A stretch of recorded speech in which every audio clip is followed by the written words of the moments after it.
J'aimerais vous citer 4 choses dont la repentance n'est pas. 4 choses qui peuvent nous mettre à confusion.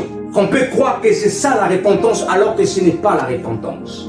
La première des choses, c'est que la repentance n'est pas la tristesse. Il y a des personnes qui pensent le fait d'avoir commis un mal, le fait d'avoir commis une faute ou un péché, et parce qu'ils sont tristes, pensent qu'elles se sont repenties. Non, la tristesse n'est pas la repentance. La tristesse conduit à la repentance, mais elle n'est pas la repentance. J'aime un texte dans la Bible, dans le livre de 2 Corinthiens chapitre 7, verset 9 à 10, l'apôtre Paul il dit ceci: je me réjouis pour vous, non pas de ce que vous êtes triste, mais de ce que votre tristesse vous a conduit à la repentance. Il y a des tristesses qui ne conduisent pas à la repentance, mais il y en a d'autres qui conduisent à la repentance. Mais la tristesse en elle-même n'est pas la repentance. Lorsque tu as commis une erreur, lorsque les hommes commettent des péchés, c'est que Dieu attend des hommes, c'est qu'ils se répandent, non pas qu'ils soient tristes.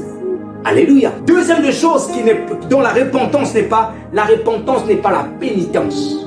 La pénitence, en fait, c'est les actions qu'il va poser un homme pour racheter de ses péchés. La pénitence, ce sont des choses que tu vas faire pour obtenir à nouveau le pardon de Dieu après avoir commis une faute. Je pense que vous avez déjà entendu parler des indulgences catholiques. À une certaine époque, dans l'église catholique, quand quelqu'un péchait, il fallait apporter de l'argent à un prêtre pour que tes péchés soient pardonnés. Ça, c'est une sorte de pénitence, et ce n'est pas la repentance. Et la repentance n'est pas la pénitence. Pourquoi? Si la repentance était la pénitence, le salut serait par les œuvres et non par la grâce.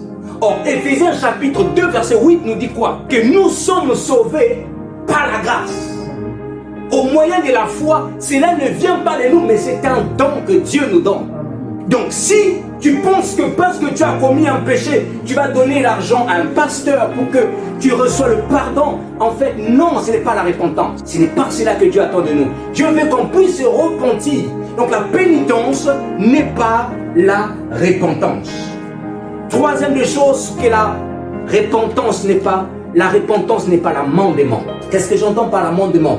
L'amendement, c'est l'amélioration. L'amendement, c'est la correction. En fait, ce sont les efforts que nous faisons pour pouvoir se corriger d'un défaut, pour pouvoir s'améliorer. L'amendement, c'est apporter un changement. Alléluia. Le problème, c'est que tu peux être amendé, tu peux te corriger, tu peux t'améliorer, mais la nature pécheresse ne te quitte pas. Alléluia. Or, Jésus est venu pour que la nature pécheresse que nous avons héritée d'Adam, notre ancêtre, puisse être crucifiée afin que la nature divine prenne place en nous. Est-ce que je me comprends? C'est-à-dire que tu peux être né dans une famille où tu es très bien éduqué, tu es très poli, tu es très gentil, tu es sociable, mais ce n'est pas cela qui va te sauver.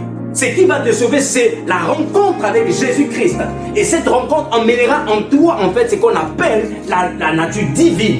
Cependant, ta gentillesse, ta loyauté peut jouer de quelque chose lorsque tu n'as jamais écouté la parole de Dieu. Tu es dans un pays où tu n'as jamais entendu l'évangile de Jésus-Christ et il arrive que c'était ton dernier jour sur cette terre, le jour où Dieu va te juger, Dieu va tenir compte des œuvres que tu as faites sur la terre. À ce moment-là, ton bien, tout ce que tu as fait, peut jouer. Mais si tu as rejeté l'évangile de Jésus-Christ, malgré que tu étais bon et loyal, ça ne te servira à rien. Parce que Dieu t'a envoyé la parole, tu l'as rejetée. Donc l'amendement n'est pas la repentance. Alléluia. L'amendement n'est pas la repentance. Quatrième chose dont la repentance n'est pas, et c'est la quatrième chose souvent que nous confondons, c'est que la repentance n'est pas la confession. Confesser, c'est reconnaître ses péchés et le confesser envers quelqu'un ou envers Dieu. Amen. Mais la repentance n'est pas la confession. Alors,